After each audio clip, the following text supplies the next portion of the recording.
everyone, and welcome back to my channel where I am documenting my journey into becoming a lawyer. In this video, I'll show you how to use this 2025 budget tracker to manage your finances, pay down debts, and set yourself up for success before law school begins, or set yourself up for success in 2025. This budget tracker is very easy to use. You can get it in the description below. I linked it for you. It is almost 100% automated. There is just a few things you need to put in yourself to customize to your debts, to your bills. And I believe that with this tracker, you will reach your financial goals. Don't forget to like, comment, and subscribe, and we're going to get right into this video. So, this is the spreadsheet where you are tracking your bills, your spending. Um, the January tab is where you're setting yourself up for the rest of the year. If you set the January tab up correctly, you will basically skate through the rest of the year with this budget tracking. So we're going to start at the top in income. So in January, I am expecting 3 checks, and each of my checks are around $1,700. It's a bit more, but for now, I'm going to just put 1,700 and then correct it once I get my checks. But you can also put your second job if you have a second job. And then I listed an option for 5 additional side hustles. I'm hoping to make YouTube one of my side hustles. Um, Also, Pinterest and Instagram. But we will see how those fare out later this year. But I have put in my 3 paychecks that I am expecting to get for January in here. And then I've also put my spending for my bills that I am going to be spending this month that I already know is going to come out. So I went ahead and put that in spending. So in the spending tab, anytime your card gets swiped, you want to put it in the spending tab. So my rent's going to get paid regardless this month, so I went ahead and put that in, and I already know the amount. My electric bill has come out, so I put that in. All these bills have come out or are at a fixed amount, and I've put them in as needs. So your rent, your electricity, that's a need, that's a necessity. Apple Music is not a necessity. My Apple storage is not a necessity. Hulu is not a necessity, and Viki is not a necessity. So I put those under wants. And I do have plans to save. So savings is here also. But for now, I don't know how much I'm going to save this month. I put all those bills into spending. And then we're going to come to this middle. This middle is your fixed bills. Bills that every single month, no matter what, like you can't pay these bills off. You can't pay gas off. You can't pay the internet off because it comes back around the next month. These are your fixed bills. And I've also included the 4 subscriptions I have because they are always going to be there unless I found an alternative to Apple Music. Then I probably would keep Apple Music because I do listen to podcasts with them too. I did list my bills in date order so that I know I can keep track on what needs to be paid with which paycheck. I've already paid my gas and my electric bill this month, so I went ahead and highlighted those green. But that's basically for the fixed bills. The fixed bills will follow you throughout the spreadsheet, so you don't have to put them in again. So spending, you have to put your spending in every month. But fixed bills, your gas, internet, they're already there, and you just got to put the amount if the amount changes and put the due date if the due date changes. I just want to zoom in, make sure you see everything, your income. Here's your spending, where you put your needs. So I put a bunch of variables already. So car note, credit card 1, 2, and 3. I actually have 9 credit cards, but they're all at a balance of 0 except for one. I have my electric, water, eating out, food, which is going to be basically groceries, student loan subscriptions, coffee, and then if you want to add a specific variable, you can hit the edit button, and then on the side over here it will pop up, and you just scroll down and hit this add another item, So say you want to add what's something I miss? If you want to add Netflix, you would add Netflix there, hit done, apply to all, and then you will have a Netflix button right here. But I think I've thought of all I think I've thought of all of the variables that are out there. But if you have a unique one, you can put that there. So coming over here at the top, they say that you're only supposed to spend 50% on needs, 50%, 30% on wants, and 20% on savings.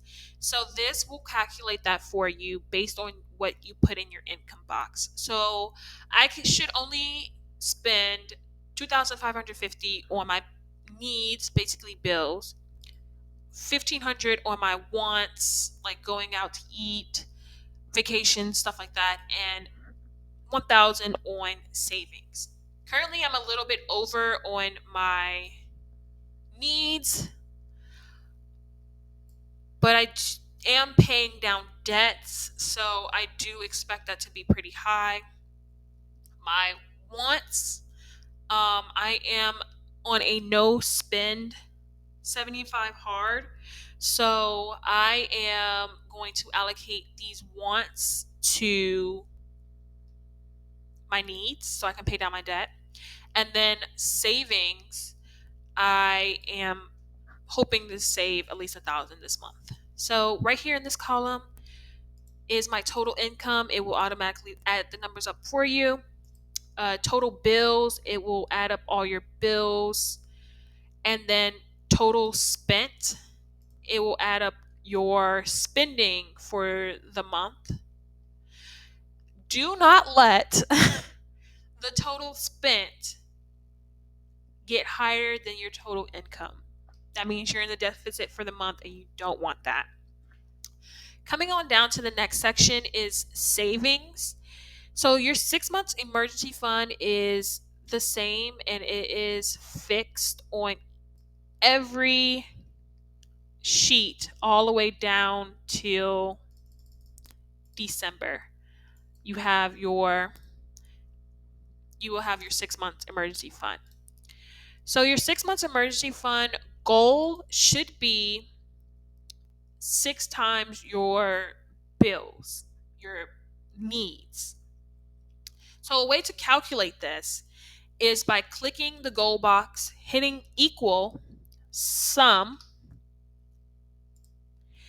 and you want to do the total bills, so right here, times, which is that little asterisk, and then 6.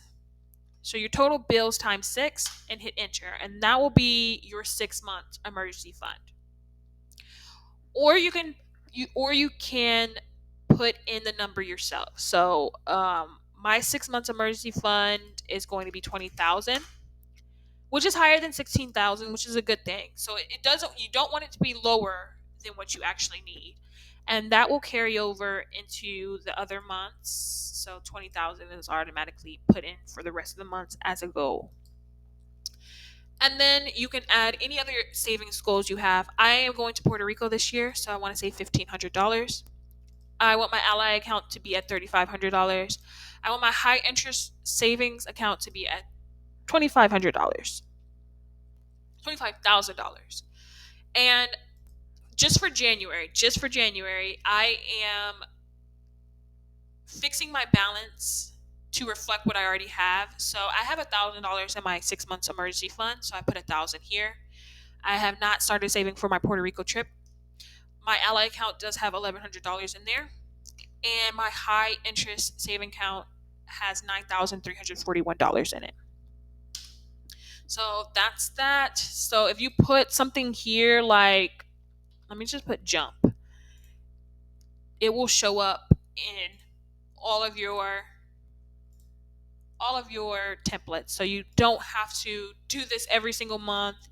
Make sure the consistency is done for you. You just gotta put it in there. In January, my savings goal for this year is 50,000. I want to save $50,000 this year.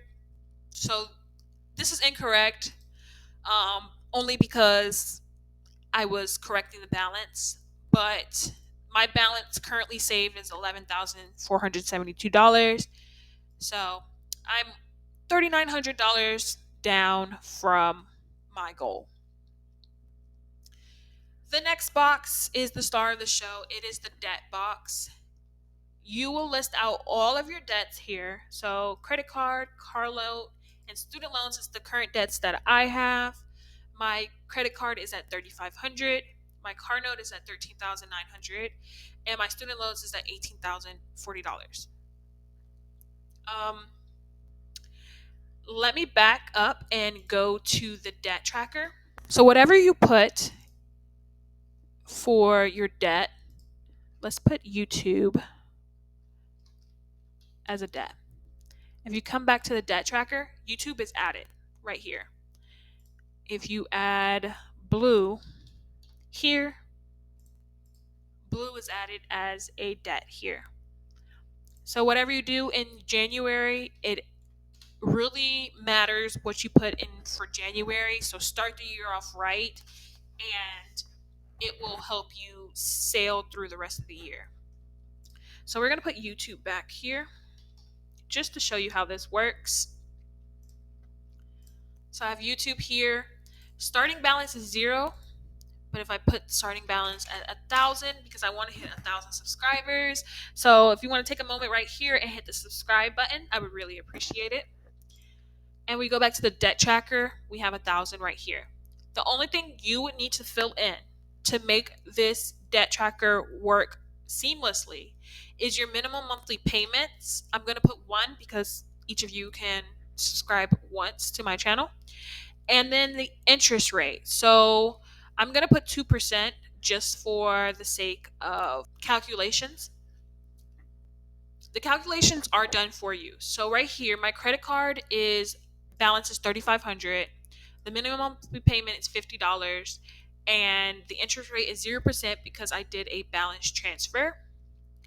If you want to see a good balance transfer credit card, I linked a great one in the description. You just click the link and sign up and transfer your balance.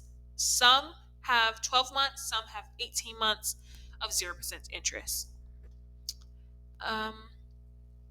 So in January, I'm going to put that I paid the minimum monthly balance of $50, and then my debt tracker will see that I paid $50, and the balance will go down $50. So in February, if I put that I paid $100,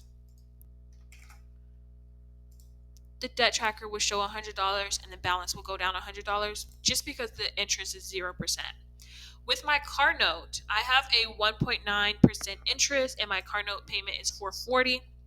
If I make the minimum monthly payments every single month for my car note, by the end of the year, I will only owe $11,859 on my car.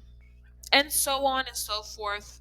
It's automated for each of your debts up to 7 accounts. You can copy and paste it if you have more than 7 accounts. I just made it automatic for 7 accounts. Oh, there's another way to use this spreadsheet, and that's with the snowball method. So the snowball method is basically taking your lowest debt, paying it off, and then using the money that you were using every month to pay that off and rolling it over to the next debt and next one and the next one and the next one. So say I have an extra $500 every month to spend on my debts. I'm going to take this $500 and add it to the minimum monthly payments of $50 for my credit card. So I'm going to pay $550 every single month. So that by July I have an extra $350. So we're going to delete all of these because it will be paid off right here. And we're going to take this $350 and move it over to the next debt. So if I make the minimum monthly payments on my car note, by the end of the year, I would have $11,859 left. But if I move the $350 over to here, which is it's going to be $790 for this month only. And then I am taking this whole 550 and adding it to this 440 to make 990. So instead of 11,000 by the end of the year, by the end of the year I will only owe $8,000 on my car. So that's how that would work. Um, and that's one way you can use this debt tracker, or you can use it how it's originally meant to be used. Either way works really well and will get you to your goals. That's it for this. Like I said, it's very easy. Once you filled out January's column, you basically filled out the whole year, and it's really on easy mode and filling in extra expenses, filling in bills, and just keeping track. So I did make this on Google Sheets, so you are able to download Google Sheets on any phone from the App Store and keep have it on the go, so you don't have to keep logging into a computer to use it. Let me know in the comments if you have any questions regarding this template, if you have any comments to make this template better. Comment if you are going to be using this template to track your goals for 2025. I hope you enjoyed this video. Don't forget to like, comment, subscribe, and I will see you in the next one.